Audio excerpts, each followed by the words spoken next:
পাগল কুকুরে কামড়ানোর পরেই এটা হবে, এক্সিকিউশন প্ল্যানিংটা হয়ে গেছে। দার্জিলিং মেল না, শিলিগুড়ি থেকে এমন ট্রেন ধরতে হবে যেটা হচ্ছে 5:30 থেকে 6টার মধ্যে ঢুকবে হাওড়া। এবার হাওড়ায় 6:45 তাম্রলিপ্ত আছে, 6টায় ঢুকলাম হাওড়া, 6:45 তাম্রলিপ্ত করে দীঘা। মানে বাবু, মানে এটা পাগল কুকুরে কামড়ানোর পরেই এটা হবে, এক্সিকিউশন প্ল্যানিংটা হয়ে গেছে।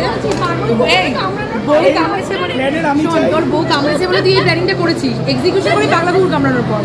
না, এবার আমি চাই এই প্ল্যানের এক্সিকিউশনটা করবে পুরো জিনিসটা। ট্যুর গাইড হচ্ছে উস্তা রন্টি, হোম টু হোম।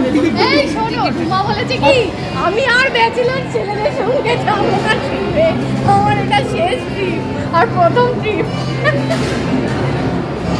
আমি ব্যাচেলর ছেলেদের সঙ্গে এসে লাভ নেই। না আলটিমেটলি ওরাই তো গেল না বাবা বলুন, তাই না? ওদের শ্বাসকষ্ট হতো।